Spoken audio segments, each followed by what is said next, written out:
माँ अन्नपूर्णा माता के महाव्रत की कथा। एक समय की बात है, काशी निवासी धनंजय की पत्नी का नाम सुलक्षणा था। उसे अन्य सब सुख प्राप्त थे, केवल निर्धनता ही उसके दुख का एकमात्र कारण थी। ये दुख उसे हर समय सताता रहता था। एक दिन सुलक्षणा पति से बोली, स्वामी, आप कुछ उद्यम करो तो काम चले। इस प्रकार कब तक काम चलेगा? सुलक्षणा की बात धनंजय के मन में बैठ गई और वह उसी दिन विश्वनाथ शंकर जी को प्रसन्न करने के लिए बैठ गया और कहने लगा, हे देवाधिदेव विश्वेश्वर, मुझे पूजा पाठ कुछ आता नहीं है, केवल आपके भरोसे बैठा हूँ। इतनी विनती करके वह 2-3 दिन भूखा प्यासा बैठा रहा। ये देखकर भगवान शंकर ने उसके कान में अन्नपूर्णा, अन्नपूर्णा, अन्नपूर्णा इस प्रकार 3 बार कहा। ये कौन, क्या कह गया? इसी सोच में धनंजय पड़ गया कि मंदिर से आते ब्राह्मणों को देखकर पूछने लगा, पंडित जी, अन्नपूर्णा कौन है? ब्राह्मणों ने कहा, तू अन्न छोड़ बैठा है, सो तुझे अन्न की ही बात सूझती है। जा घर जाकर अन्न ग्रहण कर।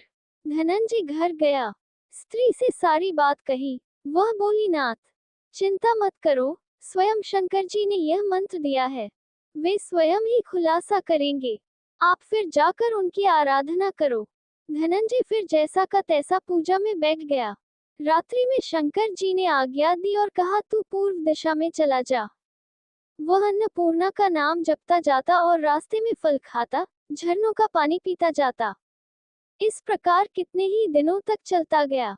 वहां उसे चांदी सी चमकती वन की शोभा देखने में आई, सुंदर सरोवर देखने में, या उसके किनारे कितनी ही अप्सराएं झुंड बनाए बैठी थीं। एक कथा सुनती और सब मिलकर मां अन्नपूर्णा इस प्रकार बार बार कहती थी। यह अगहन मार्गशीर्ष मास की उजली रात्रि थी और आज से ही व्रत का आरंभ था। जिस शब्द की खोज करने वह निकला था, वह उसे वहां सुनने को मिला। धनंजय ने उनके पास जाकर पूछा, हे देवियों, आप ये क्या करती हो? उन सब ने कहा, हम सब मां अन्नपूर्णा का व्रत करती हैं। धनंजय ने पूछा, व्रत पूजा करने से क्या होता है? ये किसी ने किया भी है? इसे कब किया जाए? कैसा व्रत है में और कैसी विधि है? मुझसे भी विस्तार से बतलाओ। वे कहने लगी, इस व्रत को सब कोई कर सकते हैं। 21 दिन तक के लिए 21 गांठ का सूत लेना चाहिए।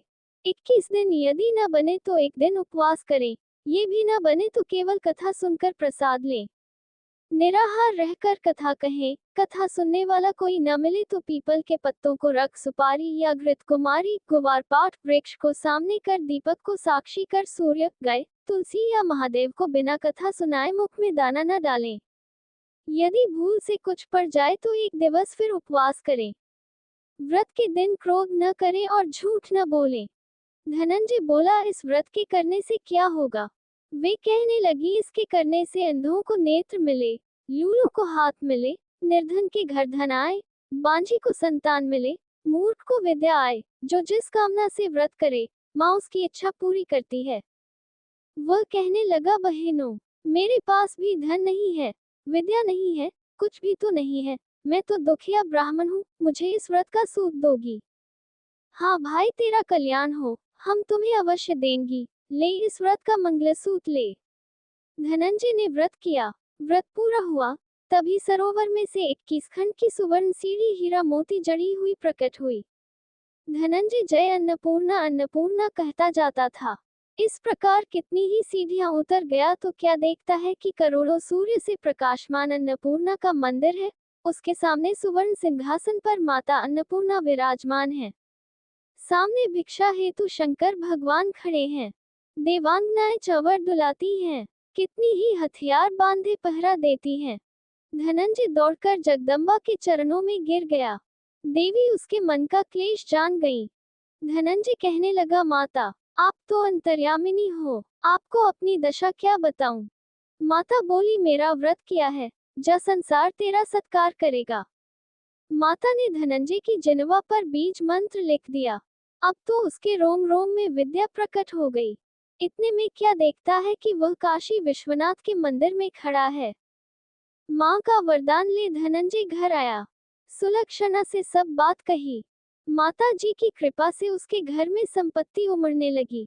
छोटा सा घर बहुत बड़ा गिना जाने लगा। जैसे शहद के छत्ते में मक्खियां जमा होती हैं, उसी प्रकार अनेक सगे संबंधी आकर उसकी बड़ाई करने लगे। कहने लगे, इतना धन और इतना बड़ा घर, सुंदर संतान नहीं तो इस कमाई का कौन भोग करेगा। सुलक्षणा से संतान नहीं है, इसलिए तुम दूसरा विवाह करो। अनिच्छा होते हुए भी धनंजय को दूसरा विवाह करना पड़ा और सती सुलक्षणा को सौत का दुख उठाना पड़ा। इस प्रकार दिन बीतते गए और फिर अगहन मास आया। नए बंधन से बंधे पति से सुलक्षणा ने कहलाया कि हम व्रत के प्रभाव से सुखी हुए हैं, इस कारण यह व्रत छोड़ना नहीं चाहिए। यह माता जी का प्रताप है जो हम इतने संपन्न और सुखी हैं। सुलक्षणा की बात सुन धनंजय उसके यहाँ आया और व्रत में बैठ गया। नई बहू को इस व्रत की खबर नहीं थी। वह धनंजय के आने की राह देख रही थी। दिन बीतते गए और व्रत पूर्ण होने में 3 दिवस बाकी थे कि नई बहू को खबर पड़ी। उसके मन में ईर्ष्या की ज्वाला दहकने लगी थी। सुलक्षणा के घर आ पहुंची और उसने वहां भगदड़ मचा दी। वह धनंजय को अपने साथ ले गई। नए घर में धनंजय को थोड़ी देर के लिए निद्रा ने आ दबाया। इसी समय नई बहू ने उसका व्रत का सूत तोड़कर आग में फेंक दिया। अब तो माता जी का कोप जाग गया।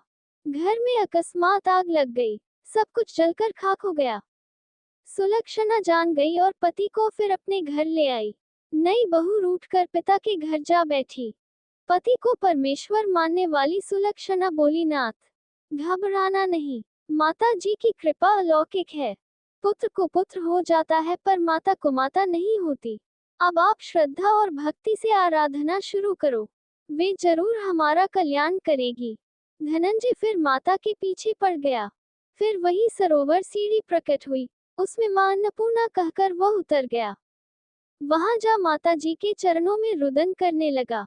माता प्रसन्न हो बोली, यह मेरी स्वर्ण की मूर्ति ले, उसकी पूजा करना, तू फिर सुखी हो जाएगा। जा, तुझे मेरा आशीर्वाद है।